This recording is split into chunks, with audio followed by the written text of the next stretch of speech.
Welcome students. आज हम class 8 के मैथ के एक्सरसाइज 3.5 का क्वेश्चन नंबर 5 सॉल्व करेंगे। क्वेश्चन नंबर 5 है the measure of two adjacent angles of a parallelogram in the ratio 3:2। Find the measure of each of the angles of the parallelogram. तो हमें question में दिया हुआ है कि two adjacent angles of a parallelogram जो है उनका मेजर जो है वो रेशो में दिया हुआ है 3:2। अब आगे ये बता रहा है find the measure of each of the angles of the parallelogram. अब हमने इनका मेजर्स निकालना है कि उन दो एंगल्स का मेजर क्या होगा, यानी रेशो में दिया हुआ। अब हमने इनका मेजर्स फाइंड करना है। तो फर्ज करो हमारे पास ये एक पैरेललोग्राम है, तो इसके दो एडजेसेंट एंगल्स, तो एंगल एडजेसेंट एंगल मींस ये जो साथ वाला एंगल है, ये एंगल या ये एंगल आप मान सकते हैं, या ये और ये एंगल मान सकते हैं, जो साथ में दो एंगल हों, जैसे ये और ये, या ये और ये मान लेते हैं हम, ये दो एंगल हैं। अब इनका रेशियो इसने बताया हुआ है 3:2, यानी ये इनका मेजर दिया हुआ है। अब ये आगे बता रहा है कि बताओ अब इनका मेजर क्या होगा। इसने रेशियो में दिया हुआ, अब हमने इनका अलग से मेजर फाइंड करना है ईच एंगल का। तो हम लेट कर लेते हैं, लेट द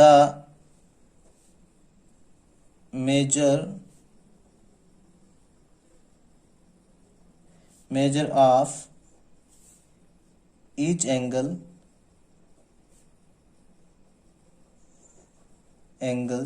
बी। फर्स्ट 3 दिया हुआ तो 3x एंड 2x। देयरफॉर अब दो एडजेसेंट एंगल है, अगर एक 3x है दूसरा 2x है, तो हमें पता होना चाहिए कि दो एडजेसेंट एंगल होते हैं पैरेललोग्राम के, उनका सम 180 डिग्री होता है। तो हम लिखेंगे 3x plus 2x equal to 180 degree. आगे हम रीजन लिख लेंगे, because the sum of two adjacent angles of a parallelogram is 180 degree. Means मैंने इनका सम लिख लिया कि दो एंगल्स का सम जो होता है एडजेसेंट एंगल का, वो होता है पैरेललोग्राम के 180 डिग्री। तो 3x plus 2x equal to 180 degree. तो 3x प्लस 2x हो जाएगा 5x equal to 180 degree, x equal to 180 degree. तो ये 5 यहाँ पे मल्टीप्लाई में है, तो यहाँ पे आके ये डिवाइड कर लेगा 5। तो 5 1 जार 5, 5 3 जार 15, तो यहाँ था 18 बचा 3 बना 30, 5 6 जार 30। तो x की वैल्यू आ गई हमारे पास 36। 10 the measure of each angles are। तो फर्स्ट हमने माना हुआ 3x, तो 3 को मल्टीप्लाई कर लेंगे 36 से x की जगह, एंड दूसरे को माना हमने 2x, तो 2 मल्टीप्लाई बाय x की वैल्यू आ गई 36, सच दैट 3 6 जार 18 का 8, 3 3 जार 9 और 1 10। तो एक एंगल्स का मेजर होगा 110 डिग्री, और दूसरे को होगा 2 6 जार 12, 1 3 2 जार 6 और 1 7, 72। तो आप अगर इनका आप चेक करेंगे तो इन दो, तो एक एंगल जो है वो उसका मेजर 108 डिग्री और दूसरे एंगल का है 72 डिग्री। तो ये था question number 5। No question number 6। Question number 6 is two adjacent angles of a parallelogram have equal measure। यानी हमारे पास एक पैरेललोग्राम है, उसके दो एडजेसेंट एंगल इक्वल मेजर के हैं, यानी दोनों का मेजर सेम है।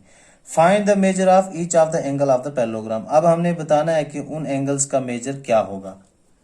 तो मान लेते हैं कि ये एंगल एडजेसेंट एंगल जो है इसका मेजर x है, ये मैंने पैरेललोग्राम बनाई हुई है, तो एडजेसेंट एंगल ये साथ वाले एंगल होंगे, तो मान लेते हैं इस एंगल का मेजर x है।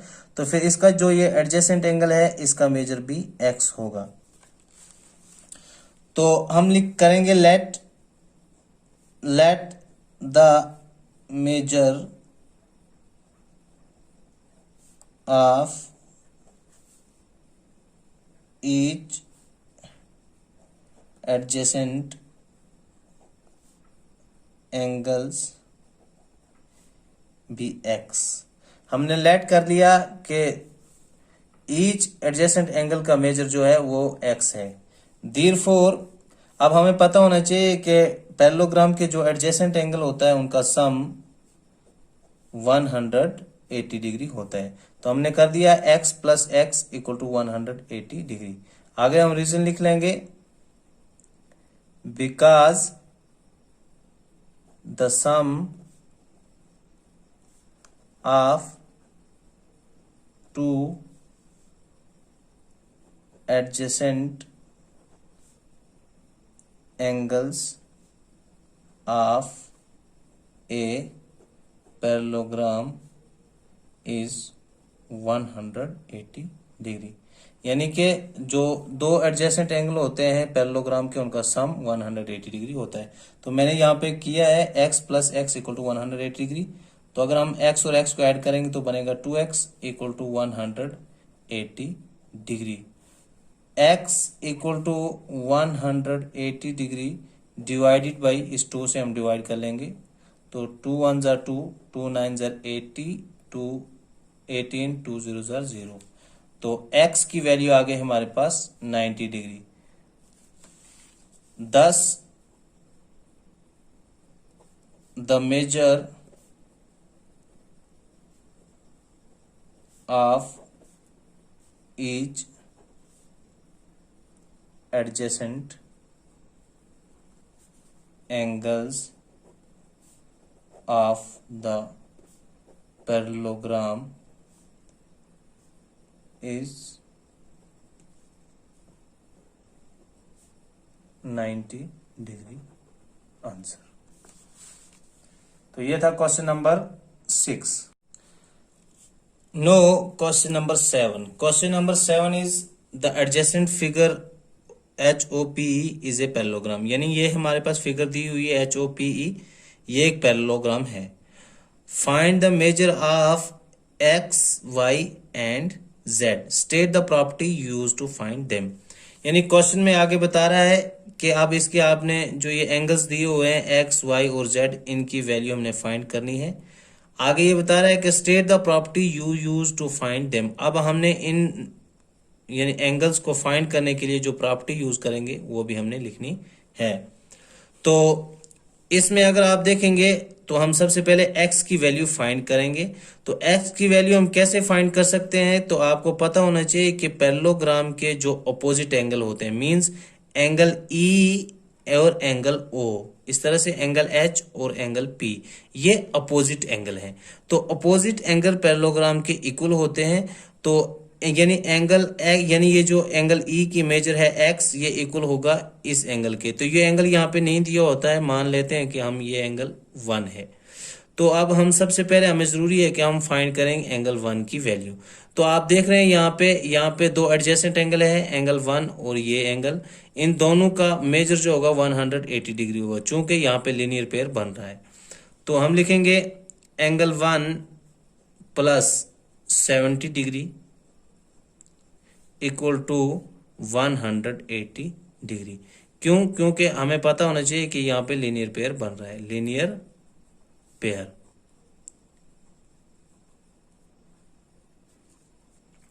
तो हम अब एंगल 1 की वैल्यू फाइंड कर सकते हैं। Angle 1 equal to 180 degree minus कर लेंगे हम ये 70 डिग्री यहां से। तो एंगल 1 की वैल्यू आ गई हमारे पास 180 माइनस 70 इक्वल टू 110 डिग्री। यानी हमारे पास एंगल 1 की वैल्यू आ गई 110 डिग्री। तो यहां से अब हम x की वैल्यू फाइंड कर सकते हैं। हम लिखेंगे x इक्वल टू एंगल 1। क्यों? क्योंकि ये अपोजिट एंगल है पैरेललोग्राम के। Opposite angles of a parallelogram are equal. तो x इक्वल टू, तो एंगल 1 की वैल्यू अभी हमने फाइंड की 110 डिग्री। तो ये हमने x की वैल्यू फाइंड की। तो अब अगर आप देखेंगे यहाँ पे, तो हम ये जो एंगल हमारे पास 40 डिग्री और z है और ये 70 डिग्री है। अगर मान लेते हम कि ये दो पैरेलल लाइंस है, जैसे ये एक पैरेलल लाइन आएगी हमारे पास HE और दूसरी पैरेलल लाइन हमारे पास है OP। यानी मान लिया हमने कि ये दो पैरेलल लाइंस हैं और ये इनको एक ट्रांसवर्सल जो है ये काट रही है। मान लेते हैं ये अब ट्रांसवर्सल एक इनको काट रही है। तो यहां पे जो ये वाले एंगल्स हैं, ये दो एंगल्स, ये कारस्पॉन्डिंग एंगल हुए। तो आपको पता होना चाहिए कि जब दो पैरेलल लाइंस को एक ट्रांसवर्सल काटे तो उसके जो ये कारस्पॉन्डिंग एंगल्स होते हैं इनका मेजर इक्वल होता है। तो इसी तरह से हम लिखेंगे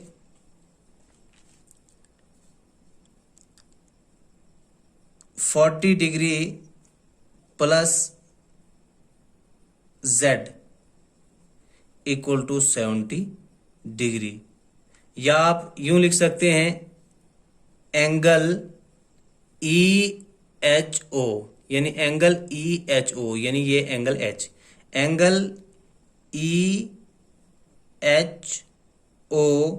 इक्वल टू एंगल PO। तो ये मान लेते हैं हम, यहां पे इसकी हम नाम लिख लेते हैं क्यू, PO क्यू। तो यहां पे हम रीजन लिख लेंगे कारस्पॉन्डिंग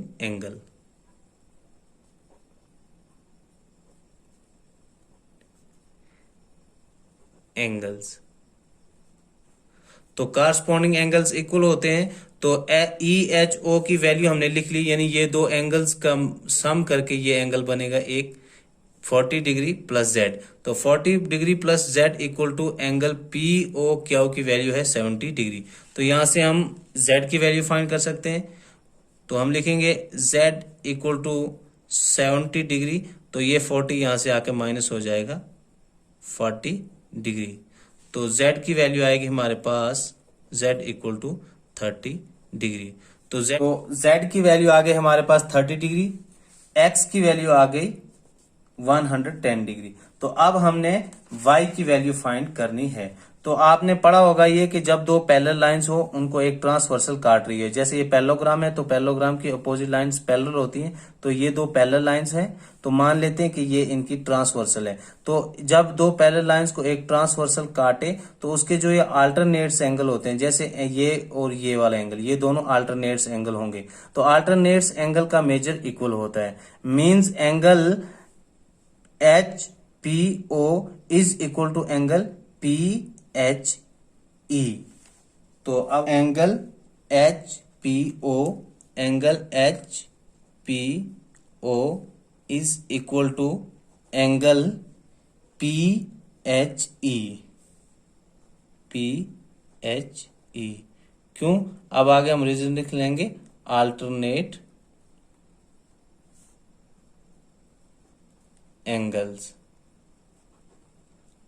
एंगल्स जो होते हैं वो इक्वल होते हैं। तो HPO की वैल्यू, यहाँ पे HPO की वैल्यू जो है यहाँ पे दी हुई है y equal to PHE equal to 40 degree. तो y की वैल्यू आ गई हमारे पास 40 degree. Hence x equal to, x की वैल्यू हमने फाइंड कर ली है 110 degree, x equal to 110 degree. y equal to, y की वैल्यू अभी हमने फाइंड की 40 degree and z equal to, तो z की वैल्यू हमने फाइंड की थी 30 डिग्री। आंसर। तो ये था क्वेश्चन नंबर 7। तो आज का बस इतना ही। उम्मीद करता हूं कि आपको मेरी वीडियोस पसंद आई होंगी। तो अगर आपको किसी भी क्वेश्चन में कंफ्यूजन हो रही है तो आप नीचे कमेंट करें, इस वीडियोस के नीचे कमेंट करें ताकि मैं रिप्लाई कर सकूं और मैं अगली वीडियो में आपके जो ये डिफिकल्टीज होंगे उनको मैं सॉल्व करूंगा। थैंक्स।